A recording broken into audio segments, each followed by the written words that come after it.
is up, everyone? It is DJ Garcia, Garcia, and today I'm telling you guys the best and worst movies of 2017. Yeah!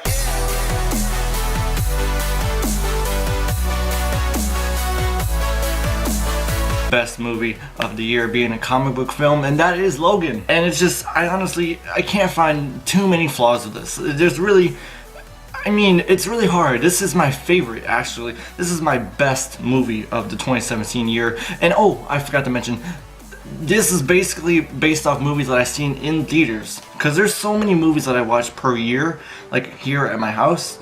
I'm only talking about the movies I've seen in a theater, just to make things a little bit easier and simpler, because Baby Driver, I did not get a chance to see it in theaters, but definitely if I did, then I would be talking about it. That is a really good movie. But Logan, definitely, there's so many great things to that with the action and these characters that I really love, that I grew up with and kind of watching the X-Men movies, and then just the overall theme of this. There's so many hidden themes, and these characters are already developed, but you get more development out of them, and it's just, you feel the pain that this character is going through, and it's just, there's many things, guys. The action scenes, the emotion of it, it's really an emotional ride too. With Professor X, and then at the end of Logan, and then passing it on to Laura and Herbie, and there's a lot of stuff. It's crazy. Overall, there's so many things I think, I really can't find any flaws. I watch other people's reviews of it, and they have some negatives. The only negatives I can really think of that film is there's some CGI moments that is really noticeable, and maybe not really noticeable, but it just throws me off for a second. Maybe a little bit pacing. I think in the third act, it kind of dragged on a little bit. It felt a little bit longer than it should have been, but that's really it though. Everything else is, I think, perfection. I really do. It's a well-made film, I think. I really do think it's one of my favorites ever, in all movies history. The next movie I'm gonna say is the best is War for the Planet of the Apes. This one, of course, not like Logan. Logan, like I said, is just many things amazing with that film. War of the Planet of the Apes, definitely some pacing, I think, issues. I didn't do a review on this movie at all, so this is like my first review. Almost the same thing with Logan. There's some hidden themes in here that I really admire, and then of course the action too. I really love the action, and this is your third film with Caesar, and just seeing the transition to him being a leader, but now I like his story where it kind of flips. Now he loses his wife and his son, and now he's trying to kill this one human. Basically, he's the more peaceful kind of guy, but then when something really bad happens to him, it was just like the previous movie. Now he's trying to be, he's like almost like the villain of the previous film. He's going to kill this one human. He's so hell-bent on it. And then you get some backstory for the villain too, and it's kind of similar. The same thing happened to him. So they're very similar characters. One's an ape, one's a human. I love the similarity, but kind of a difference. And the cool thing is that they don't have a fist fight. Like usually good bad movies, you always have the good guy versus the bad guy, and they usually get into a fight. But this one, very different. They don't actually have their final fight where just one of them dies from being killed from the other. It's actually a very serious moment where the human got sick, and he just killed himself, and it was just kind of this huge silent moment. I'm watching in the theater, and a very powerful scene, I think. I will say the music too. The music is definitely one of my favorites of the year. I love the composer, Michael. Michael is amazing. This music is so beautiful just to listen to in your ear. And then Nova, the character of Nova, representing the good of human. She doesn't see them as apes. She just sees them as these good creatures, right? And she just helps them. And there's a scene where all the apes are in prison, and then Nova gets in there and she feeds them water and food and stuff, and that's one of my favorite scenes. All 3 times I loved it. That's my favorite scene in the whole movie. The only negatives is kind of again, like pacing. This movie feels long. Definitely is a bit long, and it's like, where's it going? And also it doesn't feel like the war that I needed. You only get this huge action scene kind of at the end. There's action throughout the film, but you don't get the humans versus apes kind of action until the very end of the film. When I was thinking of War for the Planet of the Apes, I was thinking it's gonna be from beginning to end. I was thinking the humans would be constantly fighting the apes throughout the film, but kind of just went a different way. I'm fine with how the movie turned out, but it was like, not necessarily a war. So maybe that's like kind of a title, kind of a problem, just the title of it. I feel like the previous film was more of a war than this one. I don't know though, there's really, like, this movie I think is one of the best. Again, this is movies that I've seen in theaters, so definitely out of the entire list of movies I've seen, this has to be one of them. I mean, I enjoyed it all 3 times. I actually really want to watch it again. The next movie would be Detroit.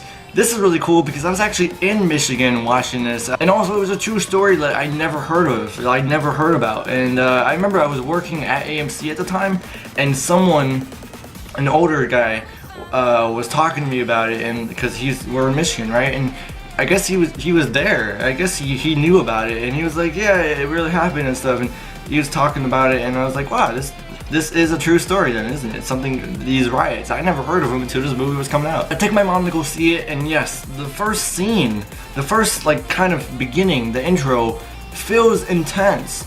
It feels like I've never had a movie do this to me before at all, which is the reason why I'm talking about Detroit right now. But literally the first scene, I was like, yo, this feels very real. It felt very realistic. And then when you get to basically the whole plot of the movie, you have these characters, right? And they're being mistreated by these cops, and they're placed against the wall. They're placed up against the wall, and they're like that kind of the whole middle of the film, basically the entire main film. It's such a small hallway, and all these characters are in it, and so many people.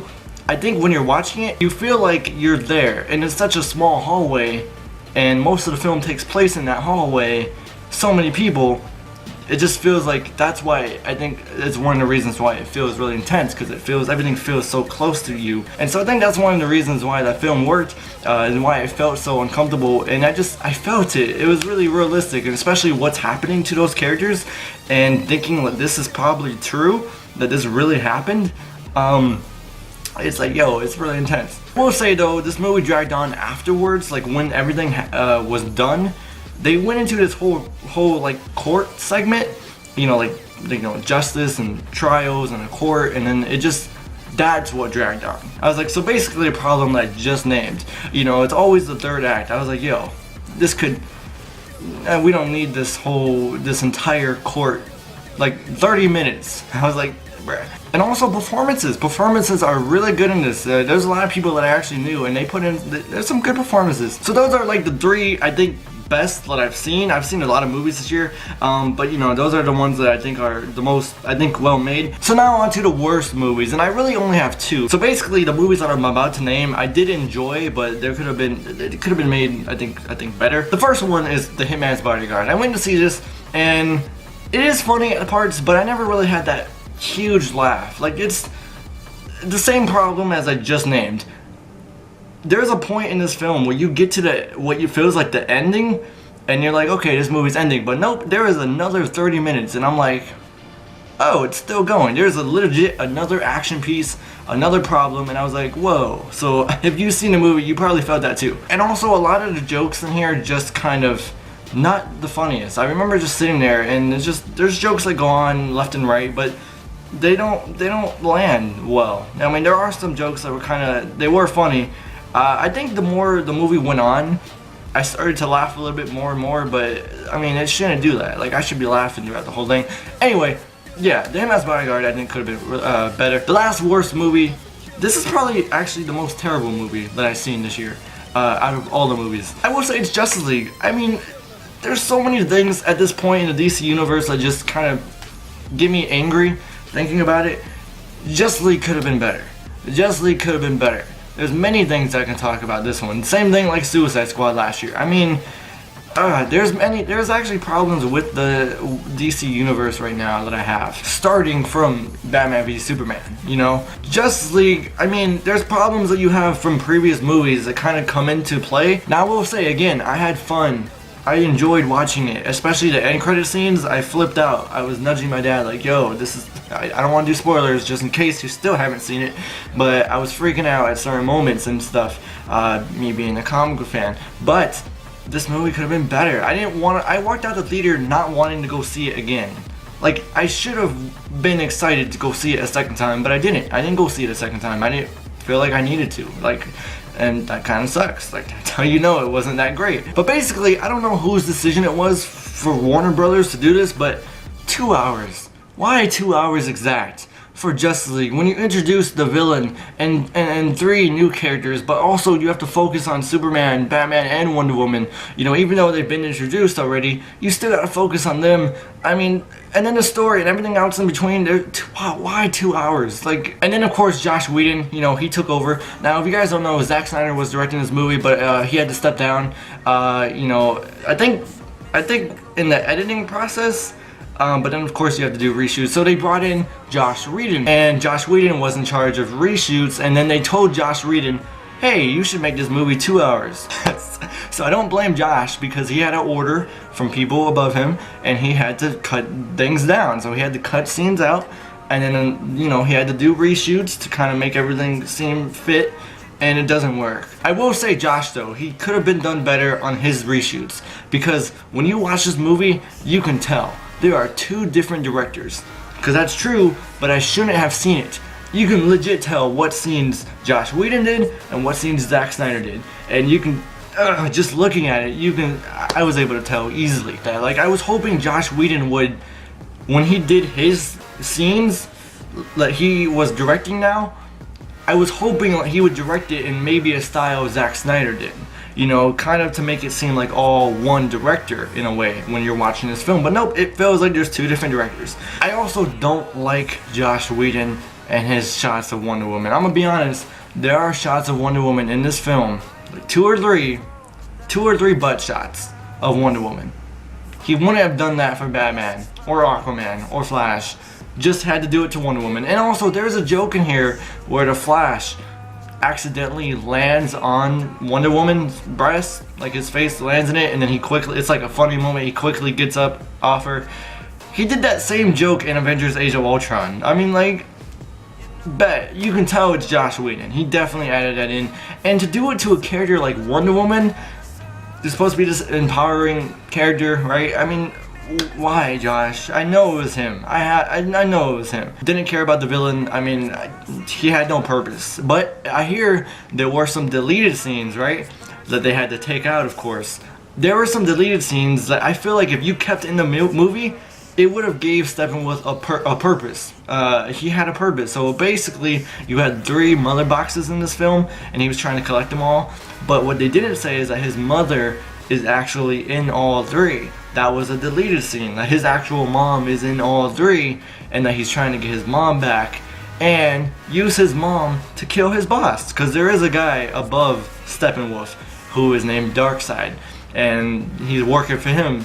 It would have been a really cool twist, and it would have gave this villain a purpose to bring his mom back and to kill the guy who is ordering him around. You know, it would have been like, oh, okay. That's also another problem, CGI, of course. The Justice League gets formed really quickly. Like I said, it's a 2-hour movie, but everything felt so rushed. Everything was rushed. Like, the league came together so quick, and I was like, oh, wow. And then Superman was revived quick. Now, first off, I don't think Superman should have died in the first place in Batman v Superman. He shouldn't have died 2nd movie in, because now he's already back. He's already back that quick. He wasn't even dead. He was dead less than 2 years. Less than 2 years, real time, right? And it's like, bruh, you brought him back again already? There was a scene where they were talking about if they should bring Superman back or not.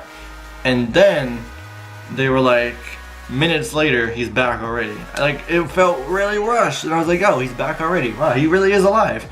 Bet. The music, nothing too memorable. I can't remember memorable moments of music in this film. I do remember the Batman theme from '89, and then the Superman one from like 70, whatever. And then another thing is performances, because Ben Affleck's performance as Batman, I just didn't feel it this time. I mean, honestly. So there's a lot of things wrong with Justice League. I did have fun enjoying it. It will be kind of a guilty pleasure, I think, because I can't.